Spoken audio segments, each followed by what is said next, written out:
ず君をここから解放する。もう少しの辛抱だよ。左手の方から。被告人、服役して何年ですか？7年以上が経ちました。では有罪判決を受けた際の罪名は何でしょう？そんなのどうやって信じればいいんだよ。殺人罪です。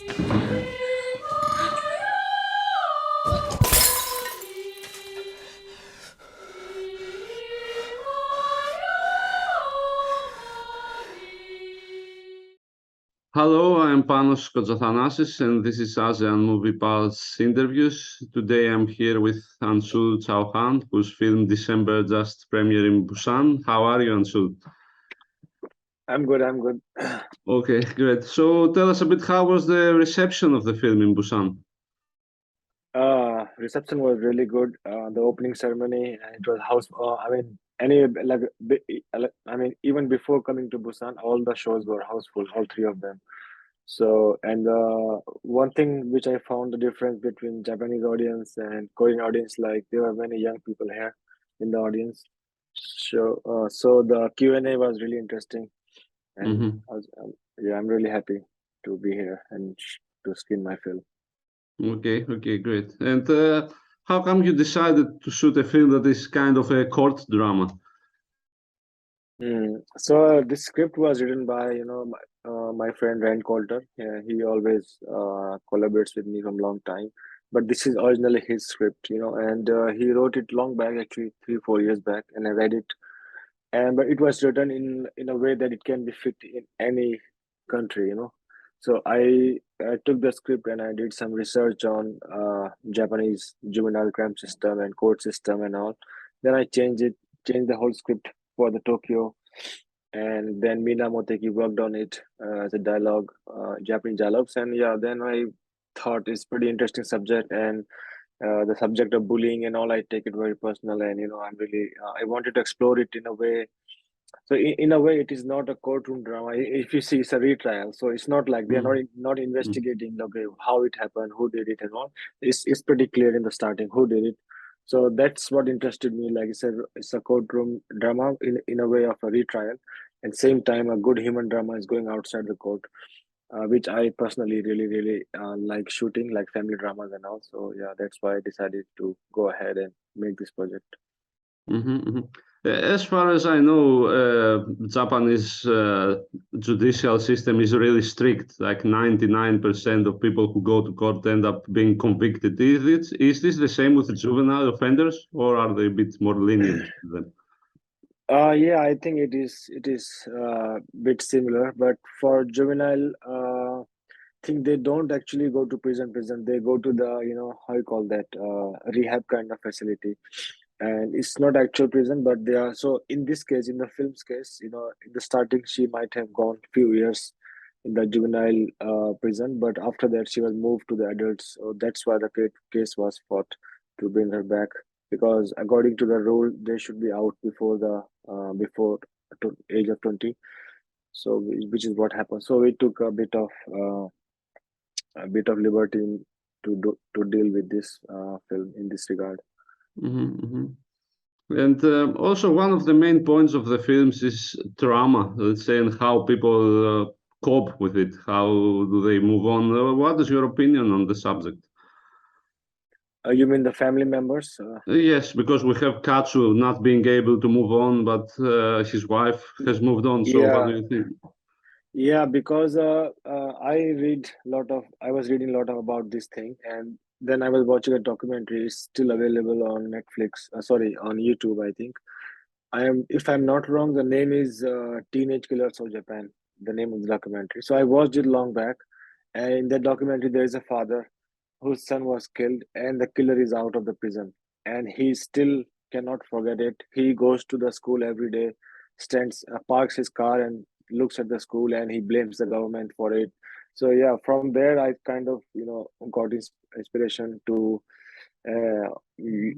for the Katsu and all, and it's not easy to forget, especially it was a child, only child, who passed away, and they were like, I mean, very close to the father. So yeah, that's why we showed Katsu like this, not able to forget, and same time they both have been going to this how you call this uh, how you call this circle, round Mm. Okay. round not round table, like anonymous alcohol anonymous kind of thing Yeah. for the grieving parents. So yeah, that's where I think not I think that's where Sumiko met another guy who was dealing with the same problem, and she moved on. Katsu couldn't move on. He became alcoholic and stopped writing and all that. Mm-hmm. And but tell us a bit about the whole concept of Kana. I mean, she was harshly bullied in school, and she ended up being a perpetrator herself. What do you think about this whole concept? I mean, yeah, she was bullied in the school, and because it's a Japanese subject, if it was in India or some other place, this bullying, they won't even see it as a bullying in a big way, until unless you actually beat somebody up really bad, or I don't know, push them around, or but in Japan, teasing and all is becomes really big actually, and they take it very seriously, teasing. And I met so many some of my friends, I asked them about their high school life and all. So yeah, she was bullied, and the whole bunch of the girl were bullying her, beating her up, and also it's in a way she just couldn't take it one day, and she just did something which uh, she ended up killing the Katsu's daughter. Yeah, Mm-hmm. and also the same time when I was in the pre-production of this film last year, one news came out. There are many news actually. One news came out from the Aomori prefecture that the classmate exactly news as the film, which I was very shocked to read. The same thing happened in Aomori prefecture in the high school. One guy killed the other guy by stabbing with a knife because of the bullying and all. So yeah, this happens in Japan, and especially in Korea. While showing this film, so many people connected with it. They said this is a very one of the biggest problems in Korea also right now. So that's why audience were really moved and crying and all. Mm-hmm. Why do you think it has become such a big problem in Japan? In Japan, I mean, I don't know. It could be anything. Teasing point could be anything. You know how the high school kids are. So why exactly it happens, I don't know. But I know from the community of foreigners or half Japanese people and all, it's very common for them. If your skin tone is a bit different, or if you're from outside, they get really bad treatment in schools from other kids. And in a way, Japanese society, it's a very calm and peaceful, respectful. Everybody so talks nicely and all. But in school, this is a very big problem. Mm-hmm. Mm-hmm. But you, as an Indian being in Japan, have you ever felt racism? Not actually. But I just remember one small story. There was a guy always sitting in front of my share house. When I just moved to Tokyo 2011, we were living in a foreigners share house. All foreigners were living. He was always sitting in front and drinking chuhai in the morning. So whenever we go to the office or somewhere, he always look at us and spit like every time. That's all. Besides that, nothing I felt. Mm-hmm. Never. Mm-hmm. But Okay. sometimes, which is very common, which everybody can relate with me, which is in the train it happens, which is very common with everyone. If you are sitting in the train and there is a seat empty beside you, there are like 90% of chances nobody will come and sit beside you. This is Mm-hmm. very common. This happened with all of my friends, with me. Yeah. Mm-hmm. Mm-hmm. Okay. To get back to the trial a bit, let's just say you were the judge. What would you decide in the initial case and maybe in the second one? I mean, initial case, if I'm not wrong, it was all based on the evidences. They must have fought 7 years back. So of course, he will go to the prison reform system for juveniles and all. But for the retrial, if you look from the legal perspective, from the rules, like Japanese rules of juvenile crime and all, she should be out of the prison. Because of the previous judge, she was not. So that's why the whole film happened. And to be honest, myself, till the end, I was in the middle. I didn't give my personal verdict. I wanted to stay like that, and I think still now I'm like that. I don't know which side to pick.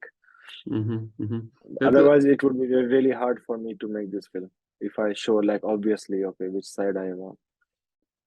Okay. And let's say the movie continues. What would happen to Kana, you think, moving forward? I actually have a story for second part. So if movie continues, she will go out. So the way I shot ending, it's a very, for example, if in a normal movie, if she's getting the verdict of parole or going out, she would be little happy and also, So we did shot like that, but I kind of changed my mind and I showed her little bit more serious and just listening to the verdict and all. So, and then Katsu comes back, gives her a look which is very confusing. Did for me it was like, did he actually forgive her, or he just couldn't do the thing he wanted to do when he goes to meet her? So I left that kind of a hint to it, and same time Kana looks back to it. So if I move it forward, it will be she goes out, she has no family now. So what happens in Japan? All these girls, mainly girls who goes out, they get a job in 1,000 yen BB cut, like haircut shops, most of them. So that would be the character I will develop for Kana. She goes out and she gets a job in the BB cut, like a 5 minute haircut thing, 1,000 yen they charge. And if you have been to Japan, you will see this blue and red and white circle keeps moving out of the shop. Those shops, they all work in prison, girls who comes out of prison. So and then I might bring back Katsu. Like he still did. Actually, he comes back and he was just waiting for. In the end, like he just couldn't do it, but he will start, going around the shop and things like that. Yeah, which might be inspired from that documentary I was talking about, Teenage Killers of Japan. The father was going to the school every day and looking at the guy who killed his son. So something like, yeah, I don't know what will happen, but this is what I think I'll start from. Yeah. Okay, the girl who died was a bully in school, but her parents seem they don't know about it. Do you think they really didn't know their daughter, or were they in some kind of denial, let's say, about who she really is? They didn't know. I can say that because I had the exactly similar experience. I was like heavily bullied, in school, which is military academy. Also, it was almost like a hazing, like a very severe type of bullying. And the guy who was bullying me and all, and I talked with him like now, but his parents never. For them, he's like the best, best kid and everything. So they don't share anything, at home. But why do you think this happens? Why do parents don't know their children at all? It seems very common nowadays. Yeah, even if they know, they won't believe that their kid can do it, because at home the kids are so nice, they behave nicely, they study on time, sleep on time. I mean, in that age, when you are 13, 14 years of age, yeah, when you becomes like a 17, 18, it becomes a little different. You start becoming, your behavior changes, you become, you start revolting against the parent and things like Sora from Kontora, that kind of age. So yeah, I don't know exactly why the parents don't know about this, or even if some parents know, they just ignore it because they think it's not a big deal, and they start blaming the other kid's parent. Why don't you tell your kid not to do these things, and stay away from our kid? Things like that. I've seen many fights like this happen in school, between parents. They don't. Yeah, only maybe very rarely, some, I guess, parents try to control their kids. I mean, this is what I think. Yeah, I might be wrong. Okay. And was it difficult shooting inside the courtroom and the prison, like the logistics of the whole thing, let's say? Yeah, it was really. It was a set which we rented in Chofu in Tokyo, the prison set, which was movable. Everything you can move around. So we took benefit of that. Moved around everything all the time to get the frames and all, but it was really difficult. So I think the only way to solve was it to make it behave like an actual set. So usually what happens, because this time I had a little bigger actors, so after every cut they will go out, or whatever, have coffee or cigarette, whatever. So I made a rule that nobody will move. Even in the sauce, everybody will keep sitting, camera will move, but nobody else will move until the end of the whole scene, which is very tiring for them just to sit in one place. But because of that, we could shoot faster, move faster. And so yeah, that was the only thing, and we didn't use any special lighting in that, which also benefited us. Otherwise it takes long time. So if you see the film, you will see the courtroom only has a bit different kind of look, which is a bit more flat, which we did on purpose. So only we only use the like available tube lights on the ceiling. So we just moved the camera, and also rest of the film, we shot with some different kind of lenses, like prime lenses. But the courtroom scenes we shot with the zoom lens on purpose, so that we don't have to change the lens. So it was all about saving the time. How can we save time to shoot more? And so we use zoom lens from the same angle. We can zoom in 80 mm or 35 mm or 70 anything. So yeah, so that's what helped us a lot to move quicker and shoot. But otherwise, it was not planned how to shoot first, this and that. Usually, I never plan, so it was a chaos in a way, like a good chaos. Yeah. Okay. And but can you tell me a bit about the last scene? For me, it's like visually the most impressive in the film. Last means when they're walking behind When they're each other. walking in the. Yeah, so that location is what we actually found while shooting, which is beside the. I saw it before when I went for the location scouting, but it never registered my head that I can shoot it that way. But while shooting, we actually climbed on the top of the building, and we saw like, okay, this is something something interesting. This zigzag garden kind of thing. So I started to introduce that location in the film from 2 3 scenes, like one of the court scenes when he's coming. There's a guy running, behind him. So first time you see that location also, and then also when Sato, the lawyer, and his assistant walking after a phone call, we see it a little bit. So that's why I put there, so that people don't get like, what is this? Where this come from? So that's why I introduced that before. But the scene is about, even though Sumiko goes to Katsu's house, right, and they talk the personal stuff about the daughter and the court. Katsu tells her whatever the verdict will be, I will accept it and all. And then they talk about their personal thing. What about us? And she ignores it. And basically, she says no. Like, I think I will focus on my life now. But it's like when she goes back to the court, sees him. She's basically still unclear about what she want to do in life. And so my thought behind that shot was like, so whatever problem he will go through, so he could have taken the straight road, he can just go straight and she would have followed or not followed. That's a different thing. But in a way, Katsu is testing. He didn't even look back at her, but he knows that she is there. So he just started walking like a zigzag thing, but she is following him. So in a way, Katsu, for the character, in a way, it's like he knows that she will come behind me no matter what. So that was a thought for me for that scene. And that particular shot and the location also inspired all the music making in the film. So because Yuma makes music based on the architecture and the design of the buildings and all, so that's where we started making music from that particular location as an inspiration. And how would you describe the lawyer now that you mentioned him? Is he a good person or just an opportunist? Yeah, so I kept a very thin line for him, because as an actor, he wanted to know the clear difference. I'm a good guy or bad. You can call him a villain or maybe no, or maybe he just actually following the law, which is a good thing but his goal is to take her out and also to get the money. So it's not like he's completely, just doing is because he likes her or he want her to be out, but there's a money behind it, which is a compensation given by the government because of the wrongful conviction.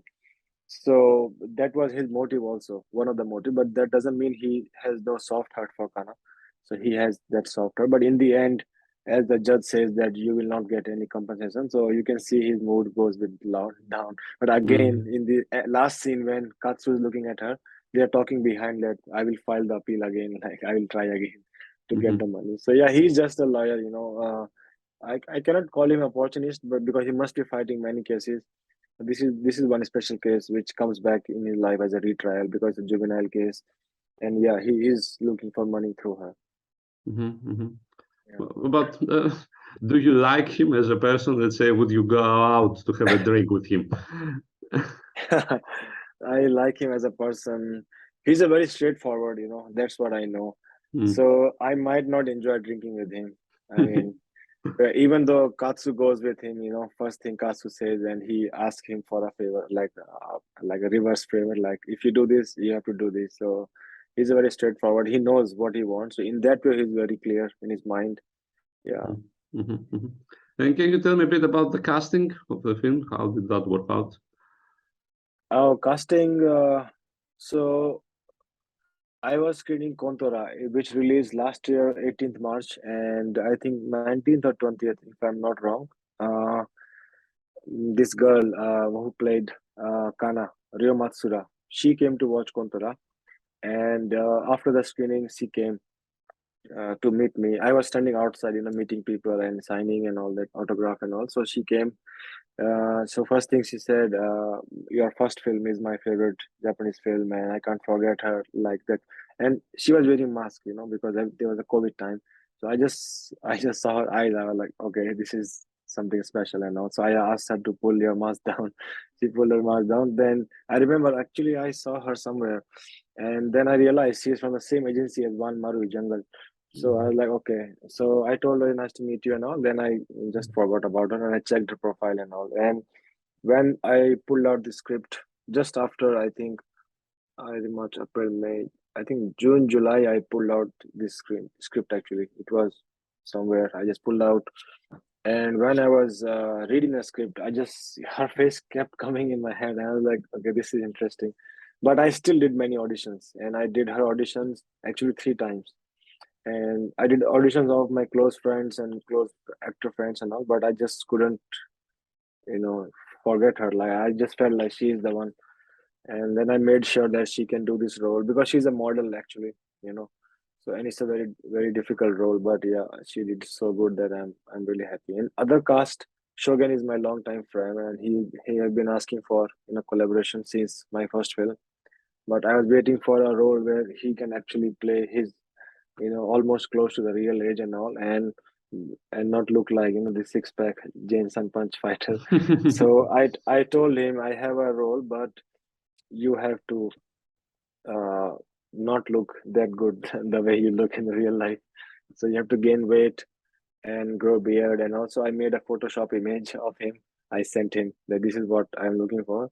So in the starting, he was a bit resisting, like, no, this, but then he understood. And at the same time, he got COVID before the shoot. I got COVID, he got COVID, Yamashita-san, producer, Shingo Fujimori. So half of the team had COVID. We had to push the shoot. So in that COVID, he was stuck in a hospital without Wi-Fi, without phone, anything. He was not allowed, and he was really sick actually. So yeah, and not even Tokyo, even Oita Prefecture. And so in that 10 days of hospital time, he transformed into Katsu, like no shave, nothing, and he's eating a lot of rice every day, which kind of helped him. And other cast, Megumi, was recommended to me by Shogen. You can look into her. So I auditioned her and some other actresses. I also auditioned Drive My Car's actress. I forgot her name. Yeah, so I like the scene between Shogen and Megumi when they just were talking in audition together. Like I just like her face. She has a default angry little bit. Her eyebrows are like this, which I really like.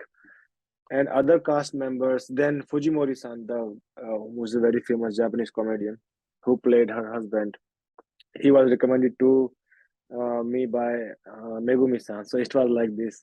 You want to meet him? I said, okay. So I went to meet him in the hotel room.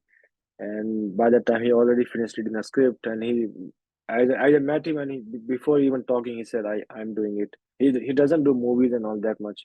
He's a comedian. Sometimes he do TV series, but he wanted to do it. So I'm happy. Yeah, and other cast is brought by our casting director. Yeah. So And, yeah, he brought all of them, Miki Maya-san and all good actors, schoolgirls and all. And in general, are you strict with your actors, or do you allow improvisation? How is the shooting like? Oh, I allow a lot of improvisation, but this film was a bit different. It's a courtroom drama. We can't change the dialogues, and there's a way of speaking. So courtroom scenes were not improvised at all, and I was really strict also this time, like extra about not improvising, and particular way of sitting, talking in the courtroom, all those kind of things. But otherwise, outside scenes they are okay. Like scenes when Shogun is alone, Katsu is alone, drinking this, that. Those were we just kept shooting for a long time. He can do whatever he wants. So, like scene when Sumiko's husband comes to his house and they had a fight, like an argument. It's a one take scene. Yeah, that was also a lot of impression in it. Yeah, so other scenes were I have no Kontora was completely improvised, like 85% improvised. So I have no problem with that. But this is a courtroom film. So yeah, half of the film, maybe you can say. Outside court scenes were a little bit okay, not that strict. Mhm. So, what is Shogen actually drinking when he's drinking in the movie? What is in the bottle? Oh, he's drinking this what you call the ocha, like a Japanese tea. Okay. But sometimes he's also actually drinking. So Mm-hmm. so we had some alcohol sponsors, like Ah. my friend Casey Ball. His new company. He started new alcohol brand in Hokkaido. So he supplied us to many bottles, which we finished on the set. Mhm. And yeah, we all were drinking actually by the Oh. end of the shoot. Okay. Wine was real. Whenever Sumiko and all they were drinking, because it Mm-hmm. was end of the day shoot. They said like, it's fine, we will drink real wine. Okay, Mm-hmm. so Mm-hmm. yeah. Okay. There are some erotic scenes in the movie, but there is essentially no nudity, which is like was not the case in Bad Poetry Tokyo. So why did you choose this thing this time, not to portray any nudity? Let's see. Just I didn't want to distract that much from the actual, because it's if there's a scene, I felt there are chances of audience to go out of the this courtroom mood for the both characters. So that's why even if we showed Sumiko, in his house when she gets up and goes to the bridge, so that scene is shot from outside window, very obscured, and you can see just her back and scene between Sumiko and her husband in the house. It's shot from the top angle. You actually can't see anything. So yeah, just simple we kept as much simple as possible. But Mm-hmm. we had I mean, we could have done some. There are so many opportunities with Katsu and her and husband. But why to do like without any? So, yeah, I just didn't feel like it was like necessary. Mm-hmm. Mm-hmm. And you did your own editing in the film, right? Yeah, I Yeah. edit my own film. So So, how but was that? Is it easy editing yourself? How is it? it's not easy, and everybody says the director should not edit and all, but I don't believe in that. I think because the way I shoot is shot uh, because I know how I want to edit the film. So I always keep edit in mind while shooting the film. So, but Kontora was not that hard to edit because many long takes, Mm, and first film was my learning process, so it was little tough for me. But December was really, really hard because we shot 28 days, which is the highest number of days I ever shot. Even I put together both the films I never shot, my short films. My first film was 13 days, Kontra was 9.5 days. This was 28 days, so there were a lot of footage. And yeah, so that was the main thing to cut the film from all that footage. And there was a deadline also on the head to submit in Venice where we couldn't go, and Busan and all that. So I had a limited period of time. So I just locked myself in a room, for like 2 3 months, and every day I edited for like 15 16 17 sometimes 18 hours, yeah, mm, continuously. So it was a really, really good learning. And this time also, because I had some producers and they put money, so I have to make a tight 90-minute film rather than 2.5 hour like Konta, which is my own production. So yeah, mm, I wanted to make a fast pace. mm, It's a drama, but I wanted to make it like a thriller in a way, without mm, even being a crime thriller. It should feel like that. So that's why I edited like this way. But it was very fun. I love editing. That's my favorite part in filmmaking. really? Oh, okay. Yeah. And so I guess this one was the biggest budget you have in all your films, right? Or Yeah, it was big, but not also that big, but it was big, yeah. I could so. choose locations I want and actors I want, basically. And more than the budget, we had a lot of support from the producers and their team. So there were some people helping us, for example, arranging many suits. So we just give a call, and many suits will come, and all these kind of things. So yeah, I could get the costumes I wanted, and all the small things which makes the film look good, and better lenses and all those things. Yeah. So it's better to have a big budget, right? Yeah, it's always good to have a big budget. But even though if no big budget, if I have to make a film, I will write for that budget. But like my first two films, I knew how much budget I have, and I wrote keeping that budget in mind. So I feel like budget should not stop you from making films. That's all. But, Otherwise, okay, please. no, I was just saying. Otherwise, it takes a long time. I don't have patience. So if I have an idea, I want to make it right now. So I can't wait for the budget to come. So if comes, it's good. If it doesn't come, I'll figure out a way or change the story a little bit or the setting of the story and still shoot the film. And are there plans on opening in Japan of the film? I have no idea. I mean, I'm pretty much outsider there. They don't even have a single article on December in Japan, which is so weird to me. No news, nothing. And there are news for other films, but December nobody writes about. There's one article, Cinephile, which we got it published before coming to Busan just to release our poster. Otherwise, there is no article about December. There's nothing. And TIFF never takes our film anyway. So I just don't know the reason. At least I want to hear what is the reason that you don't cover December. But anyway, I have no complaints about that. So usually same happens. We go outside Japan, we win so many awards. When we go back home, that's when they open their eyes and yeah. And in general, how would you describe the movie industry in Japan now, let's say? Japan industry? Yeah, movie industry, yeah. Japan movie industry. I don't know. It's very confusing for me because the kind of so the studio films, I have no comments because I don't know what subject they are making. But at least from last few years, I'm liking some filmmakers which I feel like can bring the change, like Akio Fujimoto, Kentaro Kishi, and this I forgot his name. He made this film Joint. Shogen was in it also, and yeah, these are all new. Kojima, yeah. Kojima is his name, if I remember. Yeah. Yes, Kojima. Yeah. Kojima, and then the director. There's one more director.